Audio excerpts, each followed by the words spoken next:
programa Cultura Espírita, do Instituto de Cultura Espírita do Brasil. Olá, meus amigos, meus irmãos, muita paz a todos os corações. Aqui estamos com o nosso programa Cultura Espírita, do Instituto de Cultura Espírita do Brasil. Como sempre, contamos com o apoio aqui inestimável do nosso produtor, Assauri Franco de Moraes, que faz agora a sua saudação a todos vocês. Agradecendo a atenção de todos e pedindo ao Pai que os abençoe em seus lares e em seus trabalhos. Também conosco aqui, para nossa alegria, o Joel Vaz, o homem da agendinha de luz. Então, Joel. Luz, paz, harmonia nos vossos corações. Julho é um mês muito especial para estar sendo, né? Nós estamos aí com os nossos companheiros, amigos, irmãos, a nossa Regina Mercadante e o nosso Marcelo Uchoa, que são os engenheiros aí que colocam no ar todos os dias a TV ICEB, né? Está aí levando para o Brasil e para o mundo os produtos, né? do trabalho, do estudo, da pesquisa do nosso trabalho no Instituto Cultura Espírita. O Marcelo abriu no sábado passado, né? A história da tecnologia da informação nesse curso Espiritismo e Tecnologia. E agora, no dia 13, a Regina vai mostrar assim, uma porção de equipamentos, né? E vai falar sobre a utilização de recursos tecnológicos, né? É realmente um trabalho muito especial que a gente está dedicando a muitas pessoas, né? Sobretudo aqueles jovens há mais tempo, né, Jair? Como nós, que não tem assim tanta habilidade, né? Porque essa garotada parece que já vem com um chip implantado. Né? Eles simplesmente sabem tudo. Né? Com certeza. E rapidamente eles aprendem tudo. Agora a gente fica apanhando, e aí a Regina aí, mas vocês não vão ficar chupando o dedo, não. Vocês vão aprender também. Então, de muita boa vontade, eles estão lá dando esse curso para a gente. E neste sábado estamos lá, utilização dos recursos tecnológicos da nossa querida Regina Mercadante.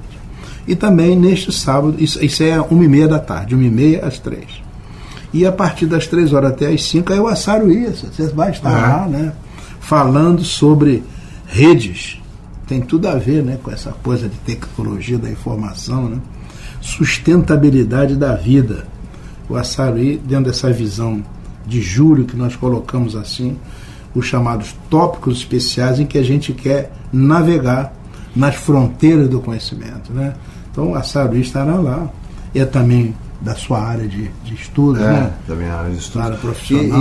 E essa parte de redes aí também, que nós vamos abordar, ela está relacionada a um processo que chamam de redes neurais. Olha só. Existe um escritor espanhol, catalão, o nome dele é Castells, e ele escreveu e fala muito sobre a questão da sociedade em rede. Né? Então o foco vai ser mais ou menos esse. É um pouco diferente do que a Regina vai fazer, mas é complementar. Exatamente. Ele se complementa. É muito útil, isso é de uma importância fundamental. Então o ICEB está lá, à disposição de todos, aguardando os nossos irmãos ali na rua Ibituruna 53, no Abrigo Teresa de Jesus, que generosamente nos cede um espaço muito bom para os nossos trabalhos no Maracanã. Pode tomar informações pelos telefones 2224-1060, 2224-0736, os nossos e-mails culturaespírita@oi.com.br ou ainda Instituto de Cultura Espírita do BR @gmail.com. E o nosso site, a nossa página está lá, www.portaliseb.org.br. Estamos à disposição de todos e esperamos que todos possam estar conosco. Vamos também falar um pouco sobre o segundo semestre, que já está montado para o nosso trabalho, né? O Assaruí será um dos expositores, né, do nosso segundo semestre. E ele vai ficar com a cadeira de doutrina espírita. Já no dia 3 de agosto ele vai estar falando sobre evolução, princípio inteligente, não é isso? O Jorge Cerqueira, que é o nosso querido diretor, companheiro também presidente do Lar Fabiano de Cristo, vai nos falar sobre consciência ecológica dentro da cadeira de filosofia espírita. O Dr. Rafael Melser, que é uma pessoa maravilhosa, vai nos falar sobre ciência espírita, a essência da vida, que ele dividiu em temas, né? Vai trabalhar essa parte essencial. E a parte da religião espírita, que vai trabalhar a questão da plenitude, a arte de servir, com o despertar do senso moral, nós estamos convidando o nosso companheiro Neandertal Alves para oferecer esses estudos, que serão certamente muito interessantes. Então, o agosto se aproxima, o segundo semestre se aproxima, e nós vamos aos poucos no nosso programa detalhando, né, essa programação que já está totalmente estabelecida. Mas agora vamos pegar a nossa agendinha de luz aí com o nosso querido Joel Vaz, por favor. Muito obrigado. E lá vamos nós para Lins de Vasconcelos. Oh, beleza. Lugar maravilhoso. Ali no Lins vamos encontrar o Centro Espírita Discípulos de Allan Kardec, na rua Cabo Sul 28, na Casa 11, com reuniões às 13h30 das terças-feiras e às quartas-feiras às 19h30. Atendimento fraterno, passes, estudos doutrinários, um recanto maravilhoso. E na rua Vilela Tavares 173, também ali no Lins de Vasconcelos, temos o Centro Espírita Nair Montes de Castro, com uma rica programação doutrinária. Nas segundas-feiras e nas sextas, às 20 horas. Na quinta-feira começa um pouco mais cedo, às 14h30. E aos sábados, às 15 horas. Sempre com palestrantes, reuniões de estudos doutrinários, passes, atendimento fraterno, um cantinho de paz para harmonizar as emoções e os sentimentos. Em Madureira, tem várias casas espíritas, mas olha, Madureira é rica, tem muita casa espírita, graças a Deus. É verdade. Mas o nosso convite hoje é para conhecer o Centro Espírita Arautos da Boa Nova, que fica na Estrada do Portela 347, com reuniões todas as segundas e terças-feiras às 19 horas. A gente tem uma informação de que o CERJ tem cerca de 800 e tal casas espíritas filiadas no Rio de Janeiro. Porque o CERJ no estado. No estado do Rio de Janeiro. Né? Mas nós temos encontrado tantas casas espíritas que não estão filiadas. É uma pena, porque perdem a oportunidade de ter ampliados os seus conhecimentos, ter o apoio para a gestão comportamental da casa, a gestão física, conteúdos de orientação doutrinária. É de uma importância, até para que o CERJ tenha uma noção do movimento espírita em todo o Estado e até programar eventos mais amplos com a participação de todos. A gente tem que mostrar a nossa cara. É importante você falar isso, porque muita gente pensa que essa adesão significa subordinação. Não existe isso do espiritismo. Isso. O CERJ não subordina as instituições. Ao contrário, ele dá apoio, dá suporte, né? Ele assessora, ele ajuda, ele orienta. E isso faz parte do processo de unificação. Um trabalho tão bonito que já há alguns anos se desenvolve aqui no nosso estado e que vai indo muito bem. O movimento espírita cresce com isso.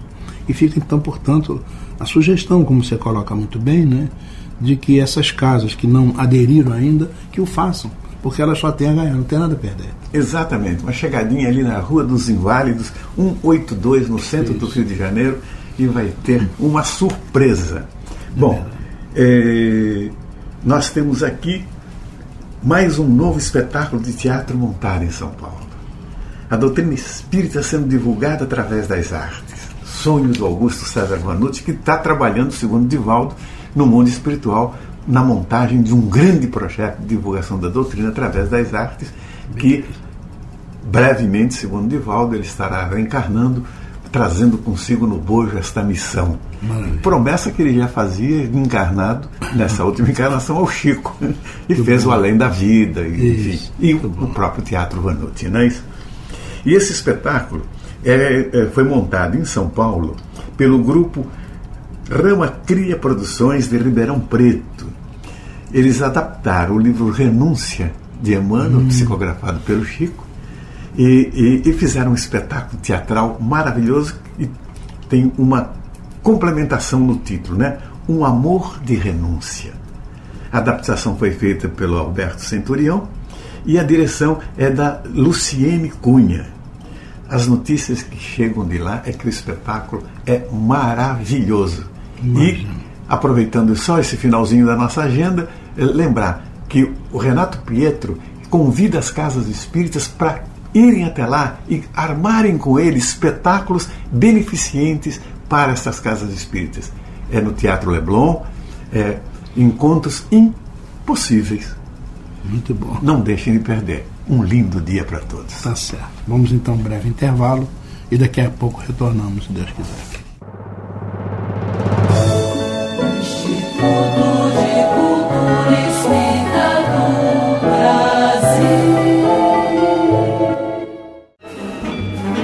Brasil. Ofereço um livro de presente.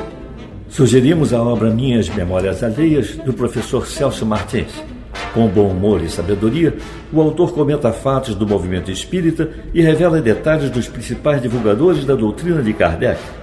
Os pedidos podem ser feitos pelos telefones 021 2224 1060 ou 2224 0726.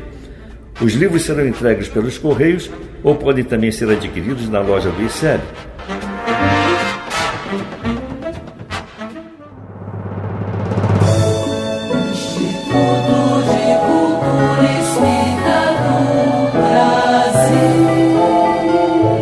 Olá, meus amigos, meus irmãos, estamos retornando com o nosso programa Cultura Espírita, do Instituto de Cultura Espírita do Brasil, pelas ondas amigas da nossa emissora da Fraternidade, a Rádio Rio de Janeiro, 1400 kHz, e com o apoio inestimável, como sempre, do nosso engenheiro de som, Toninho Barbosa. Nesse bloco vamos responder as perguntas. Olha, o Elcio, sobrinho de Copacabana, ele nos envia aqui algumas questões interessantes, viu, Sérgio? Anjo da guarda. Diz ele: estamos sempre ouvindo falar dos anjos da guarda, criaturas lindas, com asas, e que têm a função de olhar por todos nós. O Espiritismo considera esses anjos? Eu acho que qualquer um tem que considerar os anjos, né? Depende da visão que se tenha, né? Mas é claro que sim, o Elcio. Porém, não é com a representação medieval de criaturas com asas e vestes cintilantes tão ao gosto dos pintores renascentistas, né? De acordo com o Livro dos Espíritos, os anjos da guarda exercem uma participação direta na evolução de cada um de nós.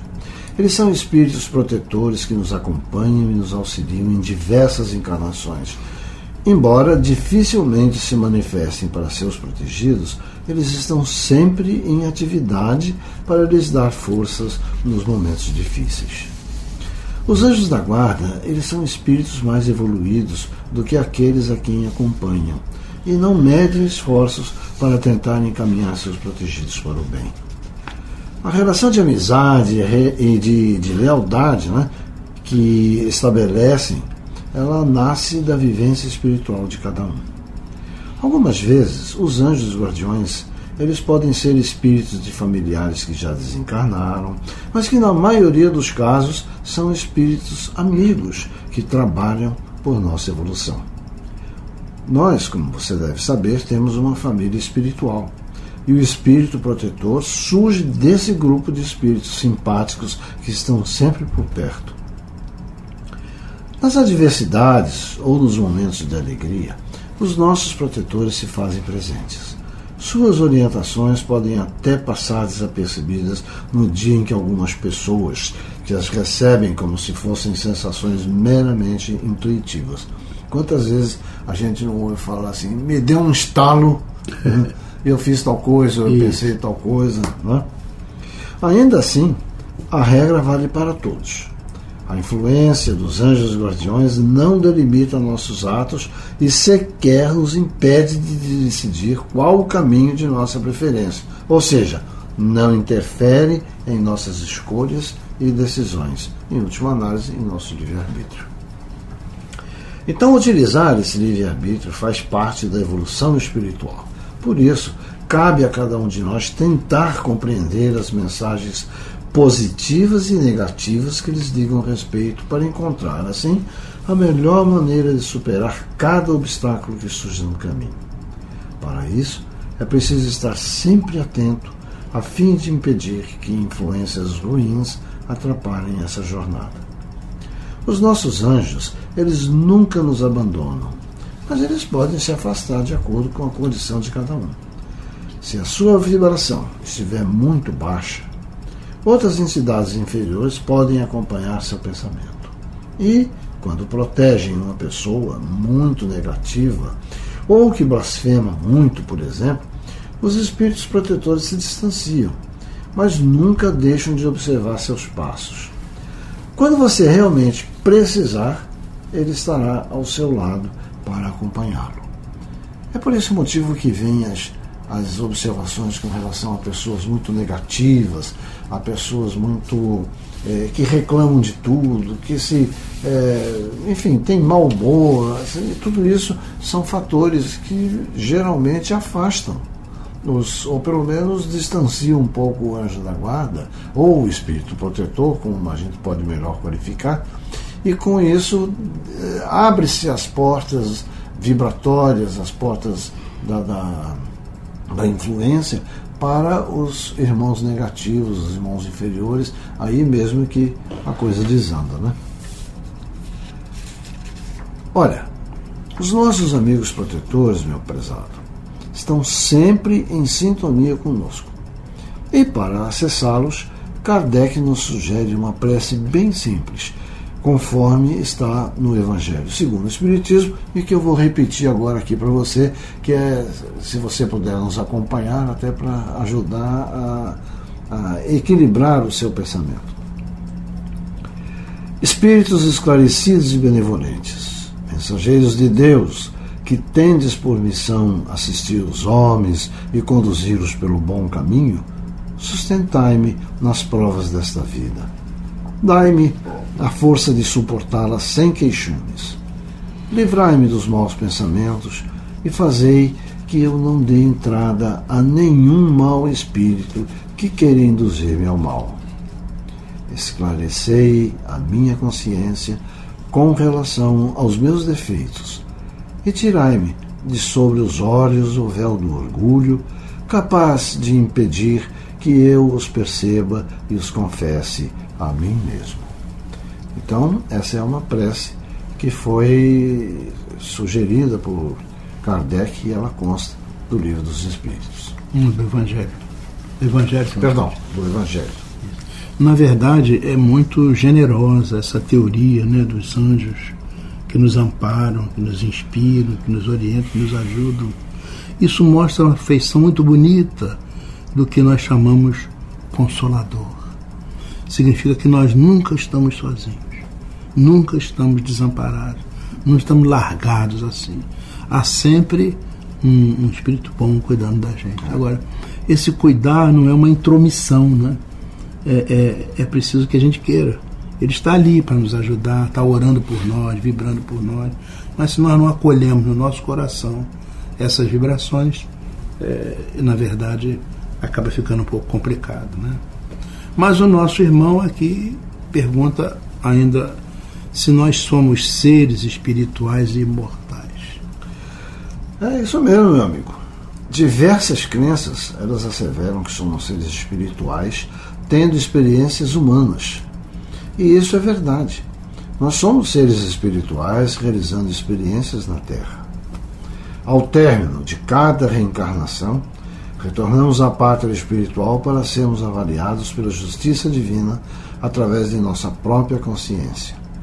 Até que diante da eternidade encontremos a divindade para a plena experiência do amor integral. Porém, você não deve se esquecer de que a comprovação científica da imortalidade da alma é apenas a conclusão dos homens, que na medida em que souberam levar seus conhecimentos à esfera de Deus, entenderam o que sempre fez parte dos caminhos divinos. Não se pode raciocinar em termos de que as verdades divinas precisam de reconhecimento científico para se tornarem verdades humanas. Você fala em dúvida sobre se somos seres imortais. Ora, nas coisas de Deus não existem dúvidas. As dúvidas são produtos da ignorância humana que blinda os corações e faz os homens se julgarem fiscais daquilo que a sabedoria do Pai estabeleceu desde o princípio do nosso orbe. Então, quando vem a questão de que a ciência comprovou isso, a ciência comprovou aquilo, de que de acordo com a ciência há então uma possibilidade disso ou daquilo, essas questões elas são puramente humanas, porque na verdade essas verdades, essas realidades, elas já existem desde sempre, né? Outro dia eu estava vendo numa revista muito conhecida aí, né? Haviam reportagens onde os cientistas estavam definindo aonde estava a sede da vontade no cérebro. Então, olha bem, são coisas que, sem dúvida nenhuma, representam uma evolução da ciência. Mas enquanto ela não entender que a sede da vontade é apenas um reflexo da vontade, da decisão, do arbítrio espiritual, a coisa vai ficar complicada, né? Mas são verdades que sempre existiram e não temos por onde duvidar disso, né? Na verdade, se você olha o ser humano apenas como um corpo de carne, aí certamente nós não somos espirituais e imortais. Isso acaba. Agora, aquilo que pilota esse corpo de carne, né? A sede da inteligência, a sede dos sentimentos, né? Que você colocou agora aí, essa sede certamente não está na estrutura orgânica. Porque organicamente nós não somos muito diferentes dos animais, né? Mas é como você falou muito bem aqui, nós somos seres espirituais tendo uma experiência de humana, não é isso? É absolutamente importante isso. Porque é exatamente essa experiência humana que vai permitir que o espírito cresça, evolua, aprenda, né? A passagem pela carne, pela matéria, ela é fundamental exatamente para esse aprendizado. Olha que coisa extremamente lógica que é a mecânica da reencarnação. Eu diria a você que a reencarnação é o recurso didático que Deus nos oferece para o nosso aprendizado. Né? É o recurso para que a gente consiga crescer, que aprenda, entendeu? Então, são valores que estão muito, muito além da compreensão de muita gente que não aceita a intervenção divina, né? A gente vê muitas vezes notícias aí dizendo que foi identificado um planeta a 150 mil anos-luz daqui, e que porque ele tem lá uma nuvenzinha assim, com tais e tais componentes químicos, então há uma possibilidade de que exista vida lá, porque há uma possibilidade de que exista água. Ora, nós estamos transferindo para o universo e seus mistérios, né, as condições que nós temos aqui. Como se fossem as únicas, né? Como se fossem as únicas. Mas é a pretensão de que somos o modelo universal. E, no entanto, nós somos um pequenino planetinha perdido num pequenino sistema, numa inexpressiva galáxia, né? E quanta coisa não tem por aí que absolutamente não faz a nossa... E mesmo aqui na Terra, já há experimentos que demonstram a existência de vida em condições sem água, sem oxigênio, nos desertos, sem nada disso. Seria um absurdo existir a vida e ela está lá. É isso. Vamos então fazer agora o nosso intervalo. Daqui a pouco estará conosco o nosso querido amigo, irmão Geraldo, que vai nos falar da internet do bem. Até lá. Instituto de Cultura Espírita do Brasil. Meus amigos, longe de querer entrar na polêmica originária de uma secular divergência entre criacionistas e evolucionistas, não podemos deixar de oferecer pequena contribuição para situar nossos ouvintes a respeito desse tema. Tal contribuição consiste em divulgar um PPS de autoria desconhecida que chega às nossas mãos e que é considerada de grande valor para a análise desse tema tão polêmico. No início, o autor estampa a fotografia de um avião em pleno voo. A seguir, coloca a fotografia do painel de comando dessa aeronave. Vão surgindo então sucessivamente as seguintes considerações. Contemple por um momento a cabine de um moderno avião. um desses maravilhosos engenhos que transportam centenas de passageiros.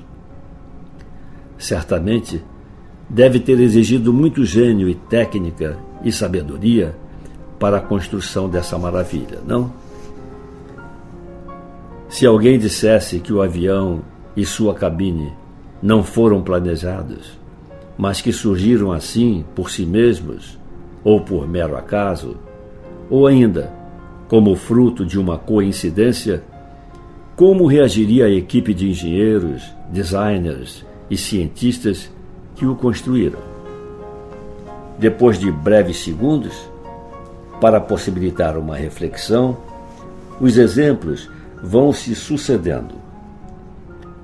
Os slides seguintes contêm fotos de espécimes raros dos diferentes reinos, precedidos por um texto de advertência que diz: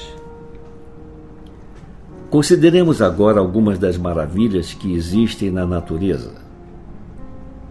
Vão surgir então um cardume de peixes ornamentais, uma linda borboleta, um par de colibris, um animalzinho de estimação, flores multicoloridas, e uma nova legenda destaca: quanto mais complexa a obra, mais gênio se requer do cientista, artista, planejador e executor. Na sequência, surgem slides que apresentam pares de imagens, de modo que a imagem do lado esquerdo apresenta sempre alguma coisa construída pela ciência do homem. Do lado direito, as imagens trazem seres vivos, criaturas de Deus, seres humanos ou não. E os slides vão se apresentando continuadamente. Um compara a figura de um robô com o corpo humano, destacando a complexidade deste, as funções de cada órgão, o milagre da vida e, enfim, com a rigidez e as limitações do primeiro. Outro compara um computador com o cérebro humano, deixando ao observador a liberdade de concluir sobre as potencialidades de um e de outro. O slide seguinte mostra uma esquadrilha de aviões de um dos lados e do outro um bando de patos selvagens. Os aviões se mantêm em formação, conduzidos pelos pilotos. Os patos mantêm a sua própria formação, sem interferência de agente exterior, revezando-se continuadamente nas posições, para vencer a resistência do vento e para que o líder possa descansar. Outro slide mostra uma câmera fotográfica e a sua complexa geometria óptica, comparando-a com a aparente simplicidade do olho humano. Mais um slide, e temos uma mão mecânica sendo comparada à mãozinha de uma criança com os dedinhos entrelaçados com os dedos do pai. Outro ainda traz um avião para ser comparado com uma águia. Mais outro surge para comparar um espetáculo pirotécnico com a aurora boreal. Nessa sequência de slides temos a comparação de uma sólida mansão construída de pedra, obra da engenharia terrena, com o planeta Terra, obra do arquiteto supremo. Um bichinho de pelúcia para ser comparado com uma gata cuidando do seu filhote. Uma lâmpada elétrica para ser comparada ao nosso astro-rei. Um avião Thunderbird, considerado a maravilha da engenharia aeronáutica, capaz de pousar verticalmente, embora com um estrondoso som, sendo comparado com a paz de um beija-flor parado no ar para sugar o néctar de uma flor do campo. Todos esses slides trazem acima a legenda criação para as coisas que o homem construiu, e a legenda coincidência biológica para aquilo que é obra do Criador divino.